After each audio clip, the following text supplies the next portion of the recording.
So my camera got better, and so did the Thunder, somehow. Let's talk about it. Well, the Thunder, not this, because, I mean, this is self-explanatory.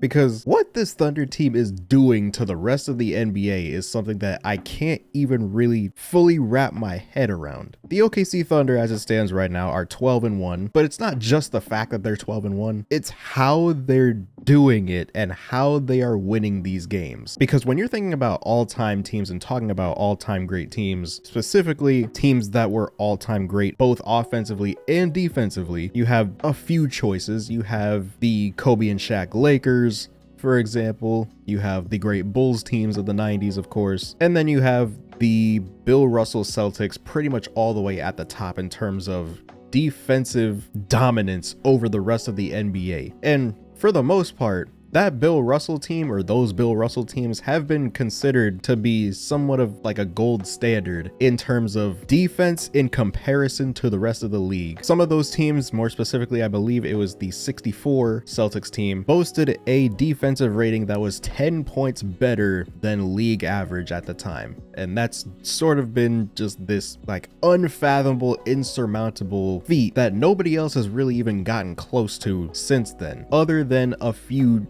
outliers. The 04 Pistons, the 08 Celtics, the great Spurs teams of the mid 2000s, and that's really about it. And then you have OKC this season, who right now, as I'm recording this, who have just completely beaten the brakes off the Lakers, who now after that game are boasting a defensive rating of 103, yes, 103, aka 6.5 points better than second place, which is the Denver Nuggets at 109.4, which basically makes them give or take 11, 12, maybe even 13 points better than the league, which I don't know exactly because we don't have like the exact average for league defensive rating, but that is the general range that we are talking about right now. And it's not even just that, because if you've been keeping up with the OKC Thunder this season, you'll know that they are doing this. I had a tweet about this earlier. Here, hold on, let me pull this up. So Jalen Williams, J-Dub, has not played the entire season because he got the surgery offseason for his wrist injury that he was dealing with during the playoff run. So he hasn't played at all. He's one of their best defenders. He's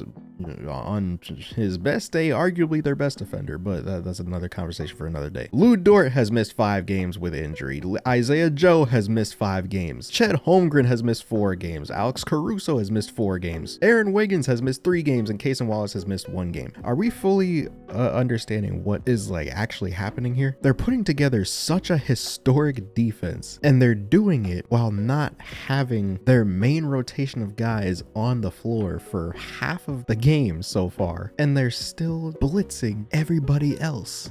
And I think that would already be scary enough on its own. But then you take into consideration the fact that it doesn't seem like the overall like lack of shot making that has been a concern for the last couple seasons around Shea has really been that noticeable because of how great the defense is.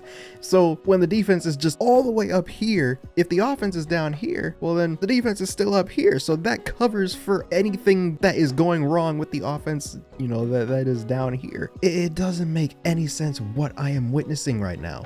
And even then, speaking of the offense, even then, they're not even a bad offensive team. They're 6th in offense, but their defense is obviously just far and away not even close best in the league. And we are probably going to be having some real conversations farther into the season about where this defense ranks all time. And from what I can tell watching the games, it doesn't even seem like it's that much of a difference from last year overall. I think that the overall continuity of this team, you know, now carrying over pretty much the exact same roster from last year to this year, like it seems like everybody kind of just knows what their role is, what to do, where to rotate. The rotations have been, to me, the most impressive thing about this defense, because every time OKC plays an elite guard or elite player, anything along those lines, elite team, they played the Lakers and Warriors back to back, who obviously you can say whatever you want about this team right here, but the Lakers have been pretty good to start the season, and I feel like a lot of people didn't really expect the game to go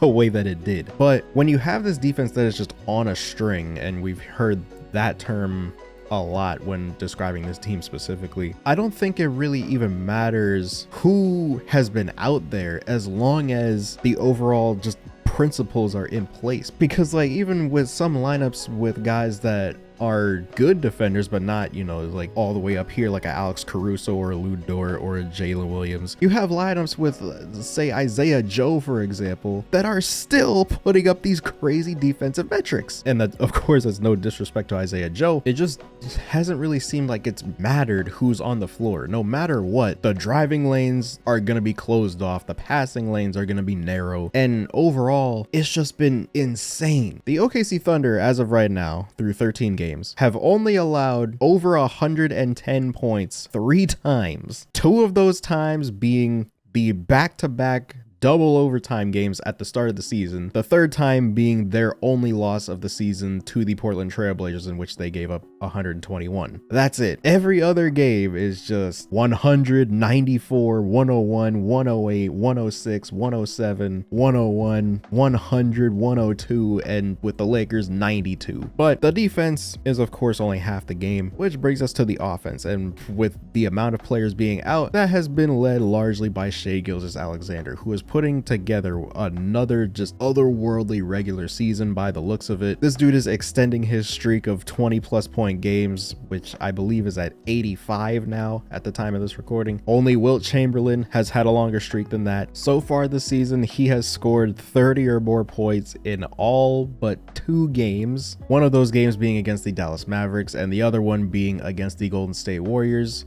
in which he didn't score 30 because he didn't play in the 4th quarter. But that's not even really a reasoning, I feel like, because Shai Gilgeous-Alexander has already sat out 7 4th quarters in the first 13 games. And I was talking about this with Lowe earlier. This team has a lot of striking similarities with the 15-16 Warriors already. I see it, and I know what you're saying. How could this team be?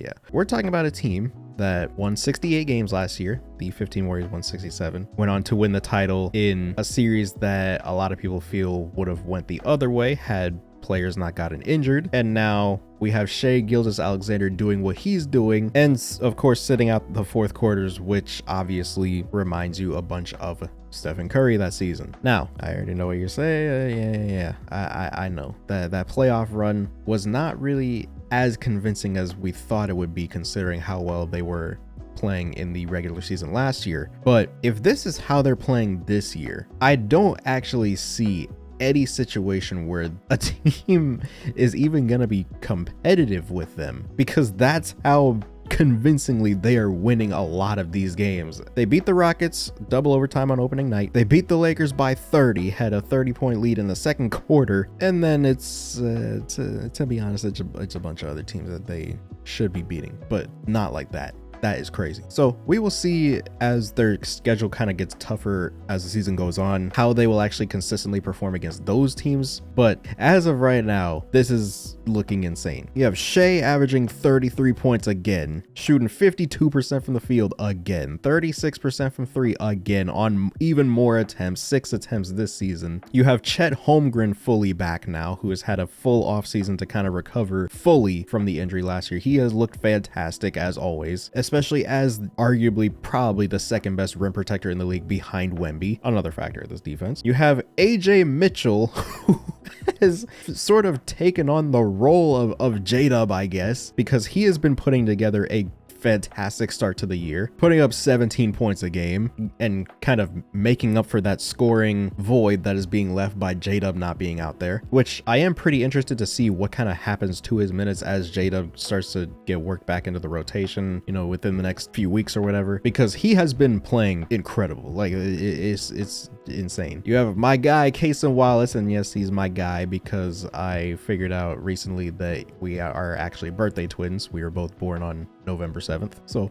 he's my guy who's been picking up right where he left off. 38% from 3, almost 2.5 steals a game. It's just, you know, of course you have Alex Caruso doing what he does. Isaiah Hartenstein being the great rebounder, great passer that we know him to be. It's actually kind of scary what has happened with this team now that you have actually given them continuity. But again, is it really even continuity because they haven't had their main guys on the floor for more than 5 games, bro? And my bad if this video is kind of all over the place. I just watched the Thunder Lakers game and I just needed to get my thoughts out. I didn't want to sleep on this one and then wake up and be all tired. Oh, I don't want to do this. But yeah, this is bad. Me personally, seeing how my guy Steph looked against this defense, him not being able to shed Case and Wallace for the life of him, or asking for a pick and seeing Alex Caruso walking up, or Shea, or when all else fails, when he was actually able to get, you know, by Case and Wallace, by, I don't know, backline help of